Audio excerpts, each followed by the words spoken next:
Гласот на Америка на македонски. Преку една деценија вашиот прозорец кон САД. А сега, директно од студиото во Вашингтон.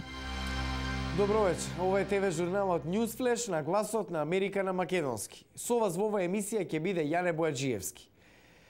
На 4 дена од истекот на привремениот владин буџет, Обама се среќава со конгресните лидери во обид да избегне катанец на владините врати. Ако не биде постигнат договор до петок, на работа нема да може да појде голем број на владини вработени. Со ова ги започнуваме вестите. Лидерот на сенатското мнозинство, демократот Хари Рид и председателот на представничкиот дом републиканецот Џон Бонер се меѓу поканетите во Белата куќа. Владата функционира врз привремен буџет, затоа што Конгресот не успеа да постигне договор за висината на средствата за оваа фискална година што започна на 1 октомври. Актуелниот привремен буџет истекува во петок. Според Меѓународниот монетарен фонд, американците ќе мора да плаќаат повисок данок и да прифатат здравствена заштита со помало владино учество, ако сакаат финансиска стабилност. Агенцијата во новиот извештај предупредува дека САД се соочуваат со неиздржлива фискална состојба поради високиот дефицит и популацијата која старе. Американската влада ги укина санкциите за пребегнатиот либиски министер за надворешни работи и вели дека потегот има за цел да ги охрабри и другите представници на режимот на водачот Муамар Гадафи да ги напуштат функциите. На американската црна листа се наоѓаат 13 лица, вклучувајќи го Гадафи и синовите.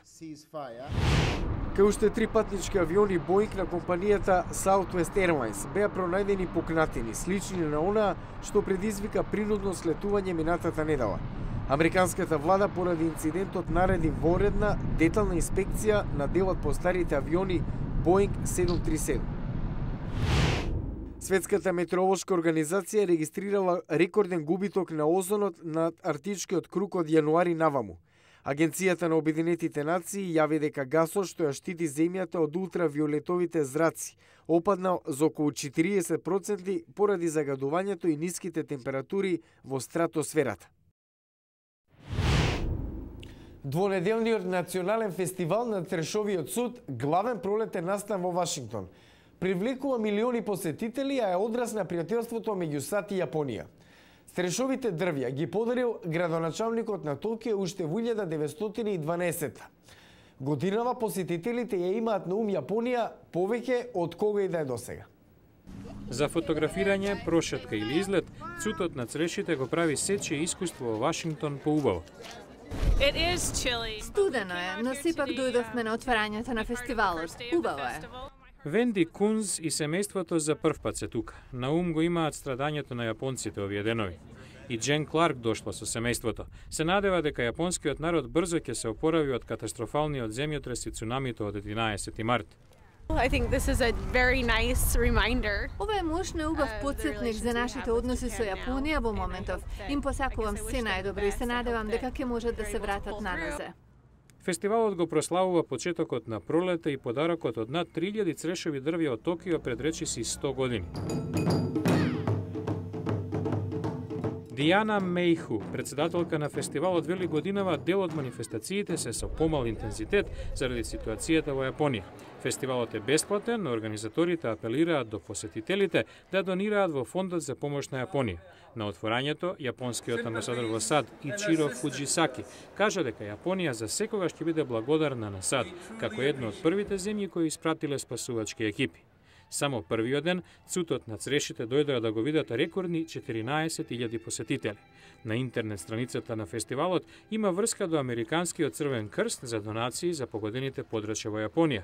Дијана Мејху коментира дека настанот се досега го символизираше повторното раѓање на природата секоја пролет, а од сега и повторната изградба на Јапонија.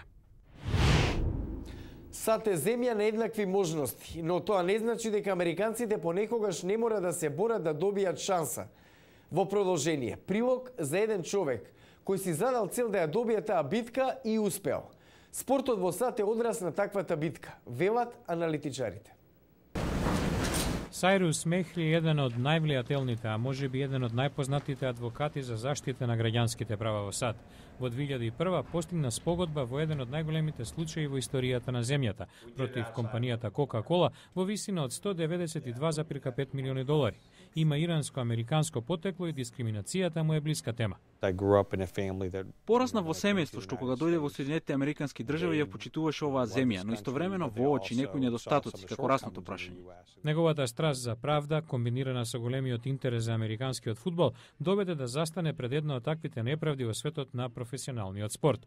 Заедно со некои колеги влијаеше врз американската професионална фудбалска лига да го усвои така нареченото правило на Руни, според собственикот на Питсбург Стилерс, Ден Руни, кој председавал со комисијата за подеднакви можности во лигата. Правилото е дека најмалку една личност од друга раса мора да биде интервјуирана при изборот за виша тренерска или менаџерска позиција во лигата. Спортот е вид на микрокосмос на остатокот од земјата. Во американскиот фудбал луѓето се обединуваат и забораваат на проблемите, забораваат дали се со бела или друга боја на кожата. Ако направиме промени во спортот, ќе ја промениме Америка. 8 години по воведување на правилото, лигата има 8 тренери и 5 генерални менаџери од друга раса. Некои се против, како доктор Карл Хоровиц од Националниот центар за право и политика. Правилото Руни значи потрага по најдобар врз база на квота. Самото по себе е дискриминирање на белците, иако тоа јавно не се кажува. Професорот по право Джереми Дуру не се согласува. Може да интервјуирате 20 или 10 лица. Само еден од нив мора да биде од различна раса и никој при тоа не ја губи можноста да ја добие работата. Се работи само за давање можност.